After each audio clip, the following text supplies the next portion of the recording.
नमस्कार और आप देख रहे हैं हंगामा टाइम्स न्यूज चैनल। मैं हूं आपके साथ अमित कश्यप और इस वक्त की खबर सामने आ रही उत्तर प्रदेश की राजधानी से, जहां एक दिल झंझोर देने वाली खबर आज आपको हम दिखाने जा रहे हैं। क्या सरकार की नजर में जमीन साफ करने वाले कर्मचारियों की कोई कीमत नहीं है क्या वादे सिर्फ चुनाव जीतने के लिए, तालियां बटोरने के लिए किए जाते हैं? जी हां, आज लखनऊ के उदयगंज स्थित सिंचाई विभाग के चौधरी चरण सिंह सभागार में उत्तर प्रदेश पंचायती राज ग्रामीण सफाई कर्मचारी संघ की ओर से एक महाबैठक का आयोजन हुआ, जहां पर इस प्रांतीय बैठक में यूपी के दो नहीं बल्कि पूरे 75 जनपदों से आए सैकड़ों पदाधिकारियों ने हिस्सा लिया। आक्रोश ऐसा कि पूरा सभागार गूंज उठा और सीधे तौर पर शासन प्रशासन को चेतावनी दे दी गई। बैठक की अध्यक्षता संघ के प्रदेश अध्यक्ष बसंत लाल गौतम ने की और मंच का संचालन संभाला महामंत्री मयंक ने। मंच पर कोषाध्यक्ष अजीत वाल्मीकि, संगठन मंत्री श्रवण पाल और संप्रेक्षक क्रांति सिंह के साथ साथ राज्य कर्मचारी सहयोग परिषद के प्रदेश अध्यक्ष एसपी तिवारी और चतुर्श्रेणी कर्मचारी महासंघ के राम नरेश यादव जैसे कई बड़े दिग्गज नेता मौजूद रहे। मुद्दा क्या है? मुद्दा है सफाई कर्मचारियों का दर्द, उनका शोषण और सरकार की वादा खिलाफी। बैठक का संचालन करते हुए संघ के महामंत्री मयंक ने बड़े मन से गरजते हुए सरकार को वो वादे याद दिलाए जो खुद पंचायती राज मंत्री ओम प्रकाश राजभर ने अलीगंज के लोहिया भवन में किया था। महामंत्री मयंक ने खुले मन से हुंकार भरते हुए कहा कि हमारी 3 सूत्री मांगे लंबे समय से लंबित हैं। खुद पंचायती राज मंत्री ओम प्रकाश राजभर ने भरोसा दिलाया था कि 3 महीने के भीतर मांगों का निस्तारण किया जाएगा, लेकिन अफसोस महीनों बीत गए, नतीजा ढाक के 3 पात बना रहा। अधिकारी कुंभकर्ण की नींद सो रहे हैं और इसी खुले मन से सैकड़ों कर्मचारियों की मौजूदगी में महामंत्री मयंक ने हंगामा टाइम्स न्यूज से सीधे मुखातिब होते हुए कहा कि एक आपसे बड़ा अनुरोध है। उन्होंने कहा कि शासन और प्रशासन के बंद कानों तक हमारी आवाज पहुंचाने का काम सिर्फ और सिर्फ हंगामा टाइम्स न्यूज ही कर सकता है। हंगामा टाइम्स हमारी इस लड़ाई को, हमारे इस दर्द को मुख्यमंत्री योगी आदित्यनाथ और आला अधिकारियों तक पहुंचाए ताकि इन 75 जिलों से आए कर्मचारियों को न्याय मिल सके। वही बैठक की अध्यक्षता कर रहे प्रदेश अध्यक्ष बसंत लाल गौतम ने प्रशासन की पोल खोलते हुए कहा कि सरकार हर विभाग का ध्यान रख रही है, लेकिन पंचायती राज के सफाई कर्मचारियों को लगातार मानसिक और आर्थिक शोषण हो रहा है। आए दिन नए नए तुगलकी फरमान जारी किए जाते हैं, उनसे प्लास्टिक और पन्नियां इकट्ठा करवाई जाती हैं, यानी राष्ट्र का निर्माण करने वाले कर्मचारियों से कबाड़ियों जैसा काम लिया जा रहा है। साफ शब्दों में कहें तो आज लखनऊ की धरती से यूपी के सफाई कर्मचारियों ने आर पार की रणनीति तय कर ली है। लगभग 250 से ज्यादा बड़े पदाधिकारियों की मौजूदगी में यह साफ कर दिया है कि अगर यह शोषण बंद नहीं हुआ और 3 सूत्री मांगे पूरी नहीं हुई तो आंदोलन ऐसा होगा कि पूरे शासन हिल जाएगा। हंगामा टाइम्स न्यूज सफाई कर्मचारियों को इस अनुरोध को पूरी गंभीरता से स्वीकार करता है। शासन प्रशासन से पंचायती राज मंत्री और सूबे के मुखिया सीधे सवाल करते हैं कि आखिर कब तक इन कर्मचारियों का शोषण होता रहेगा, कब पूरा होगा वो 3 महीने का वादा। इस खबर पर हमारी नजर लगातार बनी रहेगी। आप देखते रहिए हंगामा टाइम्स न्यूज चैनल, बुलंद आवाज सच्ची खबर। नमस्कार और डालते गुप्ता चीफ सब एडिटर की एक रिपोर्ट पर नजर। के सम्मानित अध्यक्ष कमेंट करूंगा, संजय भाई आ जाएं, बात को रखें। जौनपुर सम्मानित अध्यक्ष जी। उत्तर प्रदेश पंचायती राज ग्रामीण सफाई कर्मचारी संघ प्रांतीय बैठक आज चौधरी चरण सिंह के सभागार में हो रहा है और ये प्रथम बैठक है चुनाव से।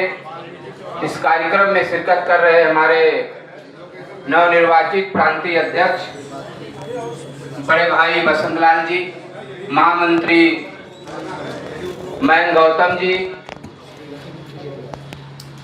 प्रांतीय कोषाध्यक्ष भाई अजीत वाल्मीकि जी।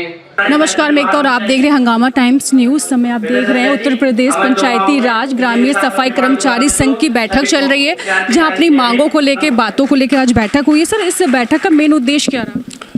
ये दरअसल हमारा पंचायती राज ग्रामीण सफाई कर्मचारी संघ का प्रांतीय चुनाव हुआ था, उसके उपरांत ये प्रथम बैठक रखी गई है, जिसमें इधर विगत 2 वर्षों से माननीय जो हमारे पंचायती राज मंत्री जी थे, उन्होंने 3 मांगों को लेकर एक घोषणा की थी कि 3 मांगे 3 माह में पूर्ण करेगी सरकार, लेकिन लगभग उसका 2 वर्षों का हो चुका है और अभी तक जो है सरकार द्वारा उस पर हमारी मांगों पर जिस प्रकार से उम्मीदें थी हम लोगों को कि उस उम्मीद से हमारी मांगें बढ़ेंगी और शीघ्र ही पूर्ण होंगी, अब सरकार का धीरे धीरे ध्यान चुनाव की ओर जा रहा है और फिर भी हमारी मांगें जो है, जो कि बहुत इसमें कोई खर्चा नहीं है, कोई वित्तीय भार नहीं है, फिर भी जो है मांगों पर ध्यान नहीं दिया जा रहा है, शीघ्र से पूर्ण नहीं की जा रही, इसलिए ये अत्यावश्यक बैठक बुलाई गई है, जिसमें समस्त जनपद के पदाधिकारियों, जनपद के निर्वाचित जिलाध्यक्षों द्वारा जो निर्णय लिया जाएगा कि आगे मांगों पर किस प्रकार से लड़ना है, इस सरकार से किस प्रकार से अपनी बात को रखना है, धरना करना है, प्रदर्शन करना है, वो वही कार्यकारिणी यहाँ पर जो है तय कर रही है। उसी के आधार पर शीघ्र ही प्रदेश में हम लोग अपनी मांगों के संबंध में सरकार के सामने अपनी बात को रखेंगे या फिर धरना प्रदर्शन करेंगे। अगर बात करें सर, ऐसी 2 मांगे, मेन मांगे कौन सी हैं आपकी जो सरकार पूरा नहीं कर पा रही? हमारी 2 मुख्य मांगे हैं। एक तो है कि हमारी विभागीय सेवा नियमावली बनाई जाए, जैसे कि हम लोगों की ड्यूटी जो है कभी कभार जो है ऐसे स्थानों पे लगा दी जाती है, कुछ ऐसे कार्य दे दिए जाते हैं जो हमारी जो है जो पद के अनुरूप भी नहीं है, उस पर इसमें जो है कर्मचारियों का बहुत ही शोषण होता है, बहुत ही वो उत्पीड़ित होते हैं, कभी कभार रात में दिन में लगा दिया जाता है, वो तो हम लोग करते ही रहते हैं, लेकिन विभिन्न प्रकार की हैं। जैसे इस बार इस समय जो हमारे जो कर्मचारी जो आज निकल के बात आ रही है, उसमें है कि हमारे कर्मचारियों से वहाँ पर गांव में जो है पन्नियाँ बिनवाई जा रही हैं, उनमें एक समय वो भी निर्धारित कर दिया गया है कि 10 किलो 20 किलो कहीं 25 किलो प्रति माह जो है उनको पन्नी जो है बिन करके देना ही है। जब सरकार पन्नी नहीं बंद करवा पा रही है तो हम लोग तो अपने गांव में साफ सफाई करते ही हैं, लेकिन हमारे कर्मचारी जिस गांव में काम करते हैं उस गांव से पन्नियां वहां पर ज़्यादा एकत्रित नहीं होती हैं, क्योंकि वहां डेली सफाई हो रही है। पन्नियां जो एकत्रित होती हैं हम लोग उनका जहां पे स्थान बना हुआ है वहां पर पहुंचाते हैं, फिर भी जो है अधिकारी लोग इन्हीं सब जो है आदेशों को लागू करते हुए हम लोगों के कर्मचारियों का उत्पीड़न कर रही है, जिसमें समस्त जनपदों से लगभग ये शिकायतें आ रही हैं कि पन्नी पर लड़ना पड़ेगा सरकार से और मांगों के लिए सरकार को बाध्य करना पड़ेगा, ऐसी कोई योजना बनाई जाए। और लोगों से बात करते उनसे जानते हैं कि क्या कहना। सर, इस बैठक का मेन उद्देश्य क्या है? जैसे हमने देखा है कि बहुत मांगे हैं जो लंबित है, पुरानी हो गई लेकिन अभी तक पूरी नहीं हुई। 2027 का चुनाव का इंतजार कर रहे थे कि इससे पहले भी आवाज़ उठाई आप लोग?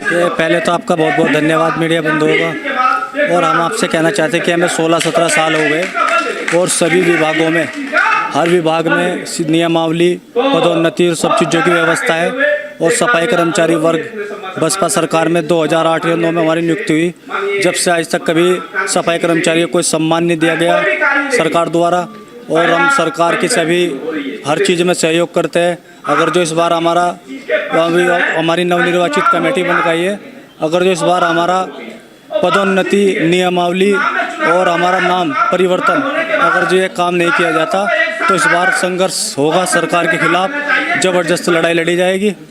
जय हिंद, जय भारत। जैसे लंबी मांगे हैं और लंबित मांगे हैं, आज सभी लोग एकजुट होकर अपनी मांगों को लेकर आज एकजुट हुए हैं। सर, इस संघ का मेन बैठक जो रही है, 2027 से चुनाव नज़दीक है लेकिन मांगे बहुत पुरानी है, अभी तक नहीं हो। बहुत से लोग अभी अगर कहूँ तो अभी बुजुर्ग होने वाले हैं अभी। कि अब थक गए वो अपनी मांगों को लेकर। आज भी वही जोश के साथ आप लोग बैठक कर रहे हैं, क्या उम्मीद है 2027 से पहले सारी मांगे पूरी हो जाएंगी? देखिए, ऐसा कि हम क्रांति सिंह हम लोग पहले भी लड़े हैं और आज भी लड़ रहे हैं और आगे भी लड़ेंगे। अगर 27 मिशन योगी सरकार का और मोदी जी का है तो 27 नहीं 26 का मिशन हमारा भी है। हम भी अपनी मांगों के लिए एकदम संकल्पबद्ध हैं, क्योंकि हमारा संघर्ष कभी बेकार नहीं जाता। हमने इसी समाजवादी पार्टी की सरकार रही, बसपा की सरकार रही, भाजपा की सरकार है, इनके साथ हमने संघर्ष किया, हमने संगठन को मान्यता दिलाई, अस्थायीकरण कराया, समय एक पाली में कराया, बड़ी बड़ी हमारी मांगें पूरी हुई और मुझे पूरा विश्वास है कि आगे भी हमारी मांगें पूरी होगी। सिर्फ मुझे योगी जी से ये कहना है और प्रधानमंत्री जी से कहना है, जब हमारे देश की बात आती है, जब स्वच्छता की बात आती है, माननीय प्रधानमंत्री जी के कार्यक्रम लगते हैं तो उसमें सबसे ज़्यादा हमारे सफाई कर्मचारी को आगे किया जाता है। कोरोना काल में सफाई कर्मचारियों ने अपने जान को हथेली पे रख के सरकार के साथ कदम मिलाया, लेकिन मांगे पूरी नहीं हुई। माननीय प्रधानमंत्री जी प्रयागराज में सफाई कर्मचारियों का पैर धोते हैं। हमको ये ठीक है, इसके लिए मैं प्रधानमंत्री जी का धन्यवाद करता हूँ, लेकिन विशेष रूप से अगर देखा जाए तो जो सफाई कर्मचारी की मांगे वहीं की वहीं पड़ी हुई है। सफाई कर्मचारी संगठन आज 29 जून को कमर कस चुका है और अब हम भी सड़कों पर नजर आवे। सरकार इसमा लगावे है, धारा 144 लगावे, 163 लगावे, जितनी उनकी धाराएं हो लगावे, लेकिन हमारी लड़ने की फितरत, हम लड़ेंगे। हम माना कि पिछले कार्यकाल में संगठन ने लड़ा नहीं, लेकिन लड़ना हमारा काम है और मांग पूरी करना सरकार का काम है। हम सरकार से लड़ेंगे, एक बार नहीं 10 बार लड़ेंगे, लेकिन लड़ेंगे। 27 में क्या लग रहा है इस बार आपको? देखिए, अभी हमारे वक्ता कह रहे थे कि जो सफाई कर्मचारी हित की बात करेगा वही 2027 में यूपी में राज करेगा।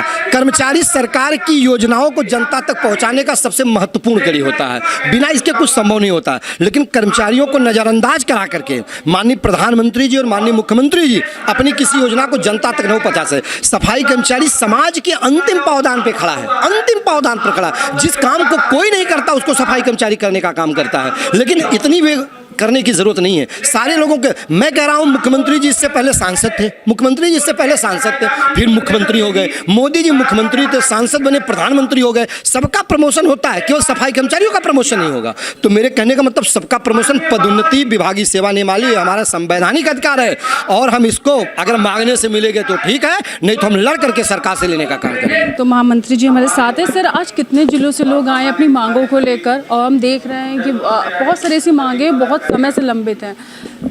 सर्वप्रथम तो मैं आपका हार्दिक स्वागत अभिनंदन करता हूं आज के सभागार में। मैं आपके माध्यम से बताना चाहूँगा कि 11 अप्रैल को पंचायती राज निदेशालय अलीगंज लोहिया में चुनाव हुआ संगठन का, जिसमें प्रदेश अध्यक्ष के तौर पर बसंत लाल गौतम जी, महामंत्री पर मुझे मयंक को और कोषाध्यक्ष पे अजित वाल्मीकि, संगठन मंत्री पर श्रवणपाल जी और संप्रेषक पर क्रांति सिंह जी को विजय प्राप्त हुई है।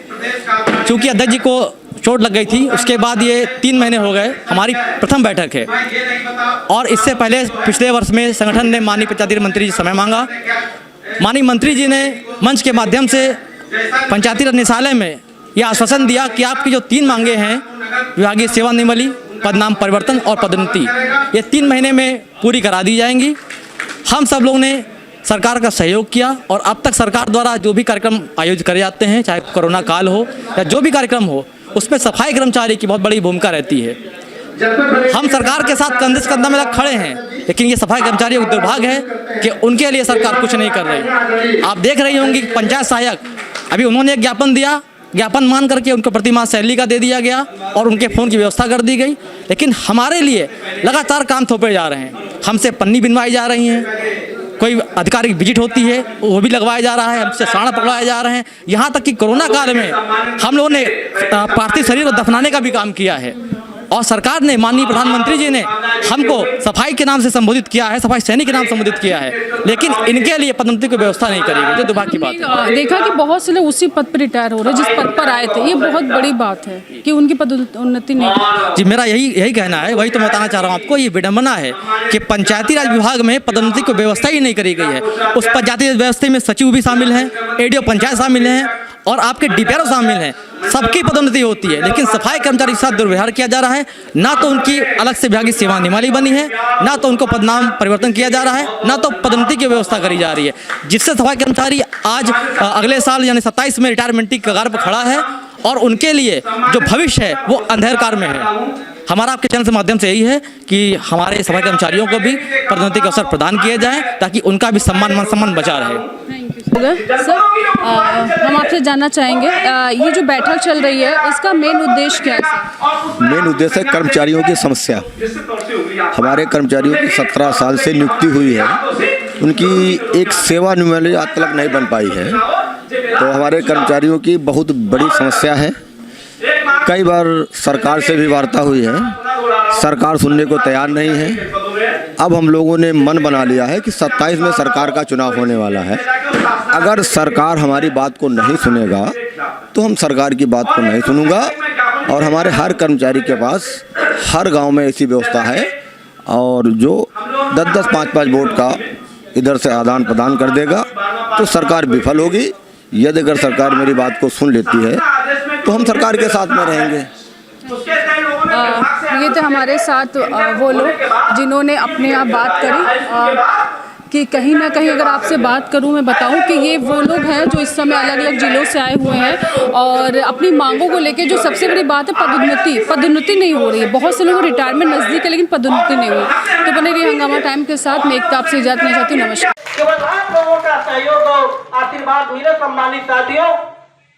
महामानव गौतम बुद्ध ने कहा था कि दुख है तो दुख का कारण है, दुख है तो दुख का कारण है और कारण है तो उसका निवारण भी है साथियों। और निवारण हम सभी सम्मानित साथियों के द्वारा ही होना है, किसी एक व्यक्ति के द्वारा नहीं हो सकता। इसलिए हम सभी साथियों से पुनः निवेदन करेंगे कि जो भी चुनाव में द्वेष भावना जो भी चलेगा नहीं, क्यों चले। वो कहावत कि वक्त आने पर बता देंगे तुझे आसमां, हम अभी से क्या बताएं क्या हमारे दिल में है। ठीक है, नकारात्मक दिशा में जाना नहीं है। मुझे याद है कुछ जनपदों ने, चूंकि संचालक की मुद्रा में थोड़ा कुछ विशेष काम कर रहे हैं, कुछ जनपदों में तो आज तक बुलोरो के अलावा बस और ट्रेनों का दर्शन ही नहीं किया। बुलोरो से आकर के आंदोलन करके चले गए 12। ठीक है, एक बार झांकना पड़ेगा। अच्छा बताइए, हो सकता है इस समय थोड़ी मोड़ी गोलबंदी हो, 2014 में गोलबंदी नहीं थी ना। मुझे तब मैं प्रदेश अध्यक्ष था, कुलदीप जी प्रदेश के महामंत्री थे। 30,000 की संख्या से आगे आप लोग कभी लखनऊ देखे नहीं। ये 70,000 लोग कहाँ रहते हैं, ये 78,000 लोग कहाँ रहते हैं आज तक बताए ना, उस पर भी बताइए ना। ये 78,000 लोग रहते कहाँ। 2013 में समाजवादी पार्टी की सरकार, माननीय पंचायती राज मंत्री बलराम यादव आजमगढ़ के थे, उसी समय की 30,000 की संख्या है। इसके बाद हम लोग उस संख्या को कभी छू नहीं पाए। हो सकता कुछ कमी इधर भी हो, कुछ कमी उधर भी हो, कुछ सब में हो। चलिए 12 मंडल अध्यक्ष की तरफ 2 जिला 1 मंडल। आदरणीय प्रमोद कुमार, हमारे सभी जनपदों के सम्मानित पदाधिकारी साथी, मंडल के सभी सम्मानित पदाधिकारी साथी, आप सभी का हृदय से आभार व्यक्त करता हूं। सम्मानित साथियों, जैसा कि आप लोगों ने अभी पूर्व के भट्टा साथियों से के सम्मानित अध्यक्ष कमेंट करूंगा, संजय भाई आ जाएं, बात को रखें। जौनपुर सम्मानित अध्यक्ष जी। उत्तर प्रदेश पंचायती राज ग्रामीण सफाई कर्मचारी संघ प्रांतीय बैठक आज चौधरी चरण सिंह के इस सभागार में हो रहा है और ये प्रथम बैठक है चुनाव से। इस कार्यक्रम में शिरकत कर रहे हमारे नवनिर्वाचित प्रांतीय अध्यक्ष बड़े भाई बसंतलाल जी, महामंत्री मयंक गौतम जी, प्रांतीय कोषाध्यक्ष भाई अजीत वाल्मीकि जी, संगठन मंत्री श्रवण पाल जी और प्रांतीय से ही आप डरवा सकते हैं, संघर्ष से ही सरकार को आप भयभीत कर सकते हैं, क्योंकि सामने चुनाव है, सामने चुनाव है। अगर इस चुनाव में अगर सरकार को आप भयभीत नहीं कर सकते, अगर उनके अंदर डर पैदा नहीं कर सकते, तो दूसरा कोई समय आने वाला नहीं है।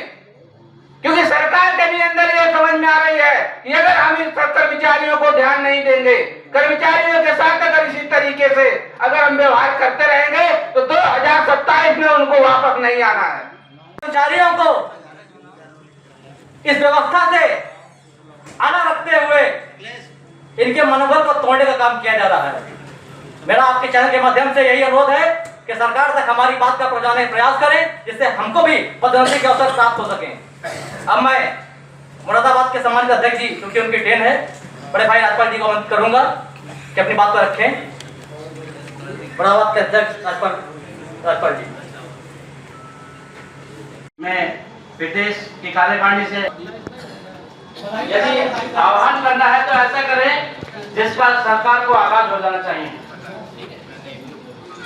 सरकार हिला दो और यदि कपड़े तक फाड़ने पड़े तो फाड़ दो। और 11 वर्षों में 11 नहीं 55 आदमी आते हैं, पूरे 11 वर्षों में आएंगे। अध्यक्ष